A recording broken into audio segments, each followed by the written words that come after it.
The boy was warm. That was a thing nobody who passed that ridge in February of 1872 would have believed. If they had stopped long enough to look, the snow was unbroken. No smoke rose from the hillside. No chimney. No stack of cut wood visible from the trail. No fire ring.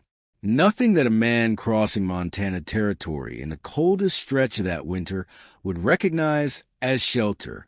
Just a low mound on the north-facing slope, and a small dark opening at its base, half hidden behind a curtain of frozen grass. Inside, Thomas Holt, 6 years old, slept on a bed of dry straw and elk hide with both arms wrapped around a dog that was not his. The temperature outside had not risen above minus 28 degrees Fahrenheit in 4 days. Inside the dugout his father had cut into that hillside, it was holding at something near 38 degrees. Cold enough to see your breath. Warm enough to survive. No stove. No fire. No fuel at all. The men who passed that trail did not know what was under that hill. Chester Roke, who had ranched the valley below for 11 years and had laughed out loud when he first saw what Elias Holt was doing in October, had stopped laughing sometime in January. He did not say so to anyone, but he had stopped. What Elias Holt understood about cold, and what most men who came to Montana from the East did not, was not something he had learned from a book or a building manual. He had learned it by watching, by touching, by making a mistake serious enough to almost cost him the only thing he had left. This is the story of that mistake and what it taught him. If you are watching from somewhere cold tonight, tell us where you are. Stories like this survive because people still care enough to remember them. And if this kind of frontier wisdom matters to you, subscribing helps keep it alive. Elias Holt arrived in the Bitterroot Valley on the 4th of November, 1871, with a mule, a boy, and less than he needed of everything else. He had left Maine in the spring, 6 months after his wife Margaret died of typhoid fever. The plan had been to trap through the winter, file on a land claim in the spring, and build something permanent before the following cold season. It was the kind of plan that made sense in April in a kitchen in Portland, with a map spread across a table. It was a different kind of plan by November in Montana, with the sky already turning the color that old-timers called iron gray, which meant snow was not coming. Snow was already decided. He had Thomas with him, because there was nowhere else for Thomas to be. Margaret's sister had offered to take the boy, and Elias had thanked her and said no. He was not sure even now whether that had been love or pride. Some decisions you make before you understand them. They reached the valley late in the afternoon, and Elias chose a site on the lower slope of a pine-covered ridge, near a creek that was still running. He had built things before. Good things. In Maine, he had framed the interior of 3 fishing vessels and helped roof a gristmill that was still standing when he left. He knew wood. He knew how to make wood hold against wet and wind. What he did not know, what no amount of Maine winter had prepared him for, was coal that had no moisture in it, coal that did not seep, coal that hit like a door opening onto nothing. He built a lean-to style shelter, low to the ground, using pine poles and a canvas tarp he had carried from the last trading post. He banked the side with brush and what loose dirt he could scrape before the ground hardened. He built a fire ring at the open end and cut a week's worth of wood from a deadfall pine nearby. Chester Roke rode past on the second afternoon and pulled his horse up at the edge of the tree line. He was a large man, not tall but wide to the shoulders, with a beard that had gone gray in patches and eyes that had the particular flatness of someone who had made every mistake available in a given landscape and intended not to make them again. He looked at the shelter. He looked at the fire ring. He looked at Thomas, who was stacking pine branches near the entrance. "That boy going to sleep in there?" he said.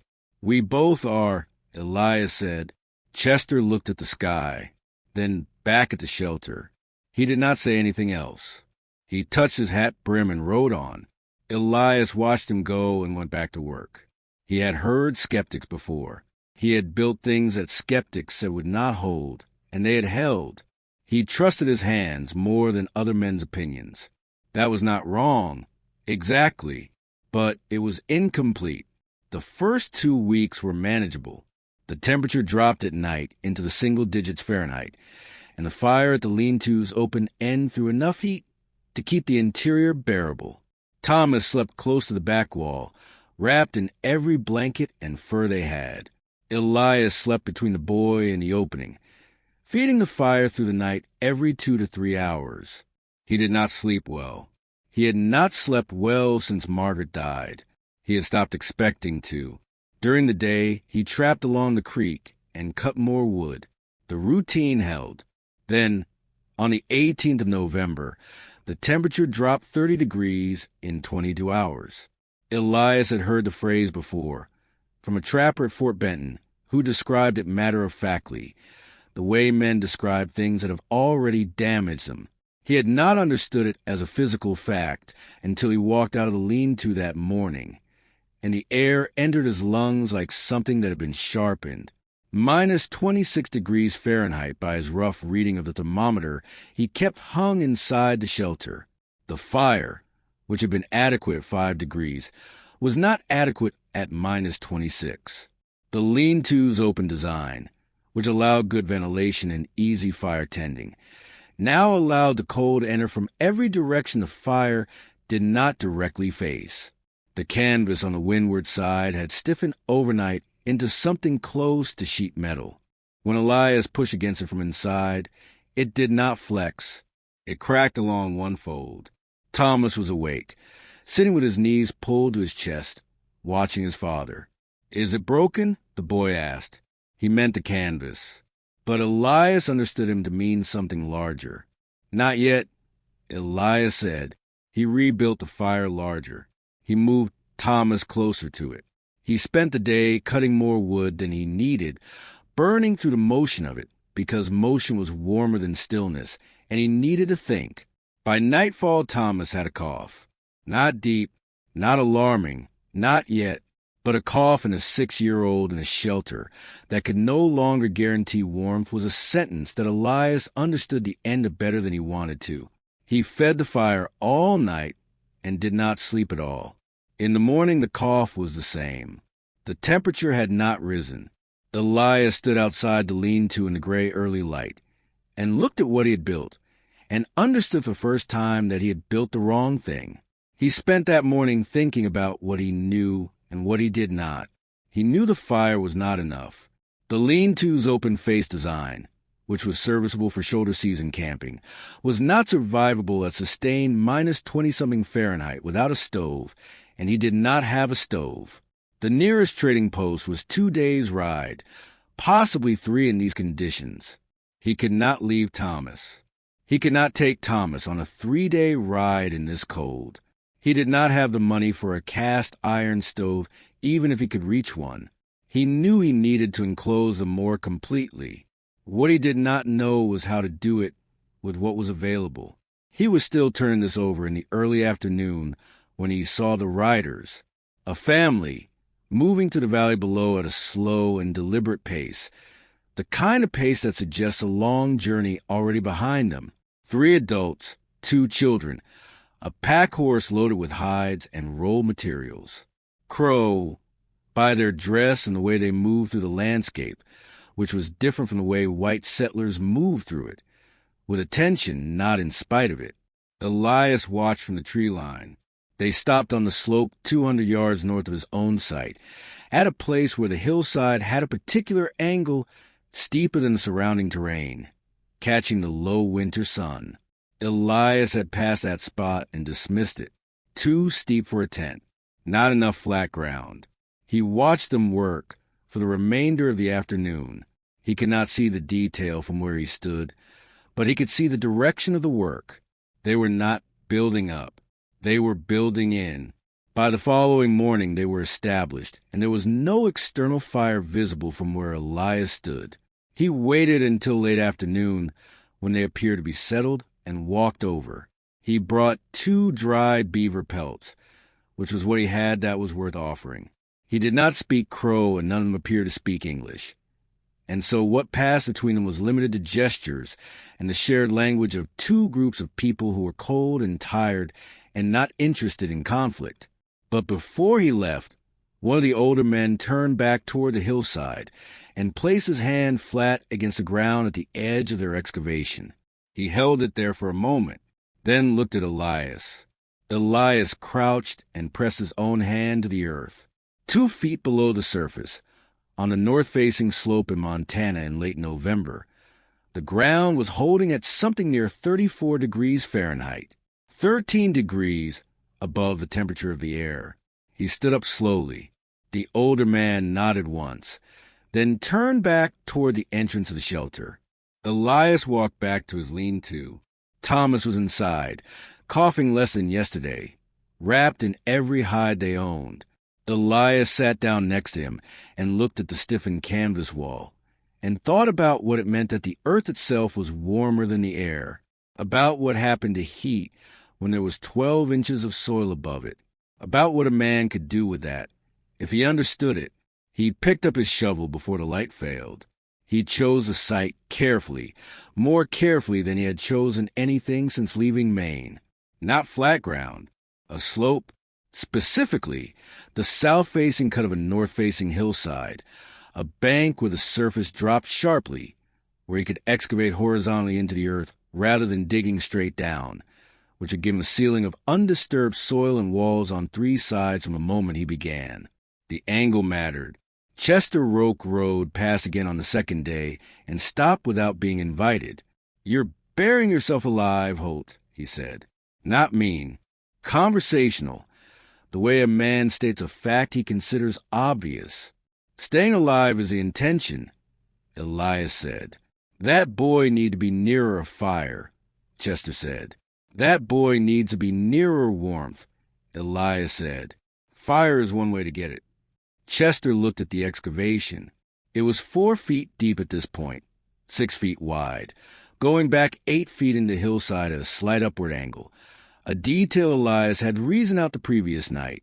If the floor of the dugout angled upward slightly toward the back, cold air, which was heavier, would settle at the entrance, and the warmest air would collect where Thomas slept. Chester did not ask about the angle. He looked at the size of the opening, which was small, barely large enough for a man to enter bent at the waist, and shook his head slowly. "Cold air comes in through an opening," he said. "Smaller opening, less air coming in. That part I'll grant you. But you've got no heat source, no stove, no fire ring inside. That ground isn't going to stay warm once you've cooled it down with your digging." He was not wrong. This was the part Elias had not fully solved. "The ground below the frost line is warmer than the air," Elias said. "Warmer than the air in October," Chester said. "You're in November." He touched his hat brim and rode on. Elias stood in the excavation and pressed both palms flat against the back wall. The soil there, undisturbed deeper into the hillside, was not warm by any comfortable measure, but it was holding. It was not the temperature of the air. He kept digging. The structural logic came to him in pieces, the way practical understanding usually did. Not as a theory, but as a sequence of small observations that accumulated into something he could act on. The first piece, the soil walls were not heat sources. They were heat delays. He had understood this intellectually from the moment he pressed his hand against that hillside. But understanding it as a physical fact he could engineer around was different. The walls would not warm the dugout. They would slow the rate at which the dugout lost whatever warmth was already inside. 2 living bodies, 1 man, 1 child, and eventually 1 borrowed dog, produce heat continuously. The question was not how to generate more heat. The question was how to lose less of what was already being made. The second piece came from the beaver pelts. He lined the interior walls with hides, leaving a gap of approximately 3 inches between the hide surface and the earthen wall behind it. He had done this almost by instinct, tacking the hides to wooden pegs driven into the soil, and it was Thomas who noticed the effect first. "The wall behind there is sweating," Thomas said, touching the back of a hide where it bulged slightly from the wall. Elias pulled the hide back and looked. The earthen wall behind it was damp, not wet, but holding moisture. The air gap was doing something he had not fully planned for. It was separating the relatively warm interior air from the cold soil wall, creating a buffer that reduced the rate of heat transfer. The moisture that would otherwise condense on a cold interior wall was now collecting on the back of the hide instead. Where it could be managed, he was not warm, but he was losing heat more slowly than he had been losing it in the lean-to, and that, he was beginning to understand, was the entire game. The third piece was the ventilation. He cut a narrow shaft, 3 inches wide, angled upward at roughly 45 degrees, through the 12 inches of soil above the back of the dugout. This was the part that concerned him most, because every instinct said that an opening let cold in, but the problem was not cold air. The problem was damp air. 2 people breathing, sleeping, existing in an enclosed space, produce remarkable amounts of water vapor. If that vapor had nowhere to go, it would condense on every surface and eventually, given temperatures near or below freezing, begin to ice. Ice in the walls meant expanding cracks. Expanding cracks meant structural failure and a collapse of the insulating soil layer. The shaft gave the damp air a path out. Cold air, being heavier, would settle near the entrance and stay low.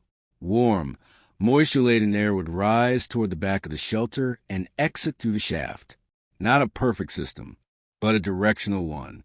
He blocked the entrance each night with a fitted frame of woven branches packed with dried grass, leaving only a small gap at the bottom for the cold air exchange. Thomas helped weave the grass. His small fingers were better at it than Elias's. They moved in on the 26th of November. The first night, Elias lay on his back in the dark on a bed of dry straw and elk hide.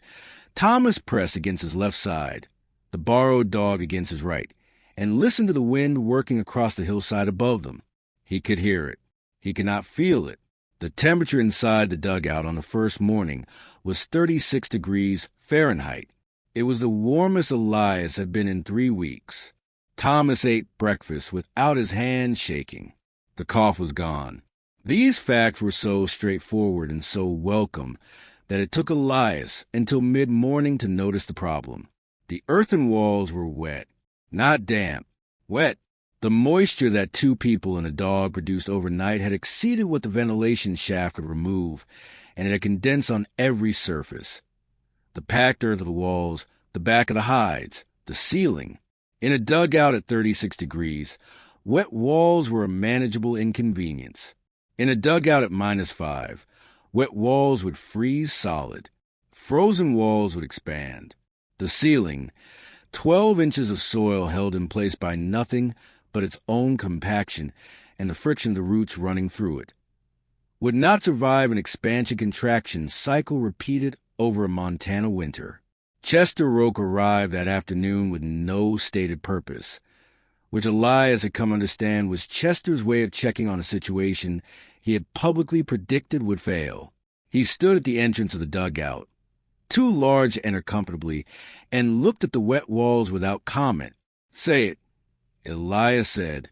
"I'm not here to say anything," Chester said. "Moisture," Elias said. Chester nodded slowly. "Heat from 2 bodies in a sealed space. You solved the cold. Now you got the wet. The shaft isn't moving enough air. Bigger shaft lets more cold." "I know." They stood in silence for a moment. Outside, the wind was picking up from the northwest, which the old rancher had told him meant the temperature would drop further before it rose. "My cabin," Chester said finally, "I keep a second smaller vent cut low in the east wall. Cold air comes in low. Warm, wet air goes out high. Creates a slow circulation. Doesn't feel like much, but it keeps the walls dry." He said this the way men sometimes share hard-won knowledge, without emphasis, without generosity, as a plain statement of fact. Offered once. "Appreciate it," Elias said. Chester touched his hat brim and left. That night, Elias cut a second opening, 2 inches wide, set low on the left wall near the entrance, angled slightly downward so wind could not drive rain or snow directly in. He packed the outer edge with a sleeve of woven grass that could be adjusted or blocked if conditions changed. He lay awake in the dark, watching the condensation on the wall nearest him. By midnight, the wall was dry. The blizzard arrived on the 14th of January.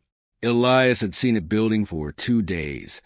The particular stillness that settled over the valley before a serious storm, the way the creek sounds changed, the way the dog spent the morning of the 13th pressing close to the dugout entrance without going inside.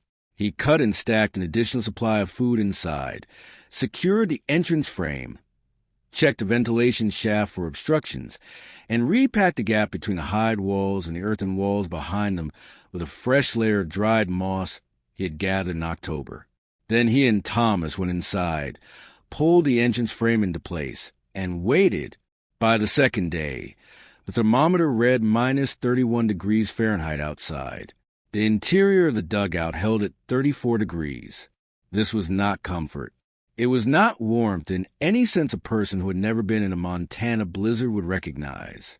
But 34 degrees is 65 degrees warmer than minus 31. The difference between those two numbers, sustained over 5 days, was the difference between survival and something else.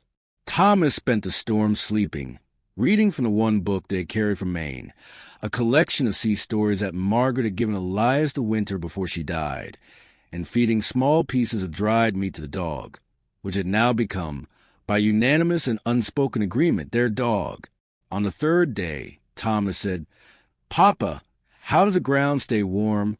Elias thought about how to explain it simply enough for a 6-year-old without losing the truth of it. "The sun has been heating this ground for a long time," he said. "Years. The soil holds that heat the way a stone holds it, slowly, deep down. The air up there loses its heat fast, because it's always moving. The ground doesn't move, so it keeps more of what it had." Thomas considered this. Like a blanket. Like a very heavy blanket that took 100 years to get warm, Elias said. The boy nodded as though this was a satisfying answer and returned to his book. On the 4th morning, Elias heard something above the wind. A sound that was not the wind. Closer, irregular. He pressed his ear to the packed earthen ceiling. Someone was walking on the hillside above them.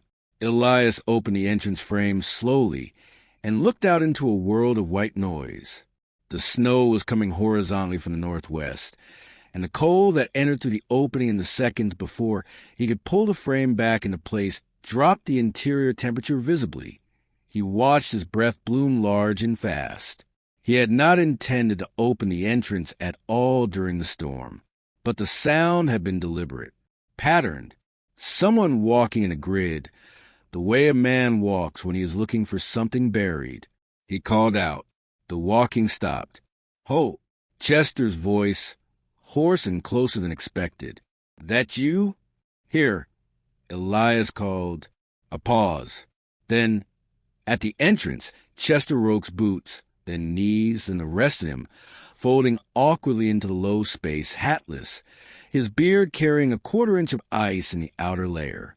He sat against the left wall and looked around the dugout with the expression of a man recalibrating something. Thomas looked up from his book. "Hello, Mr. Roke." "Boy," Chester said. He was breathing hard. "Your father's a strange man." "I know," Thomas said. Chester had burned through most of his firewood by the 3rd day.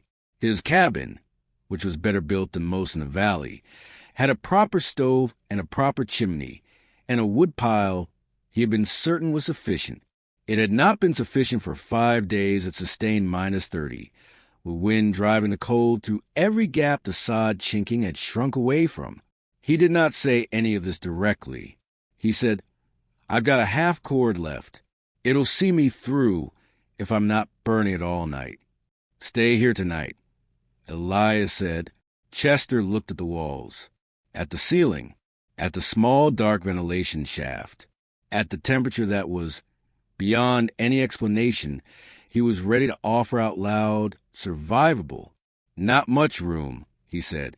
"We'll manage," Elias said. Chester stayed 2 nights. On the second morning, the wind dropped.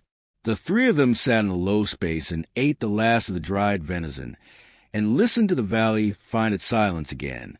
The dog lay between Thomas and Chester, equitably distributed. "How much did you burn?" Chester asked finally. "None," Elias said, "since we moved in." Chester was quiet for a long time. "None at all," he said. "Not a question. Body heat. 2 people and a dog. The walls slow the loss. The ventilation keeps the moisture out." Elias paused. "It is not warm, Chester. I want to be clear about that.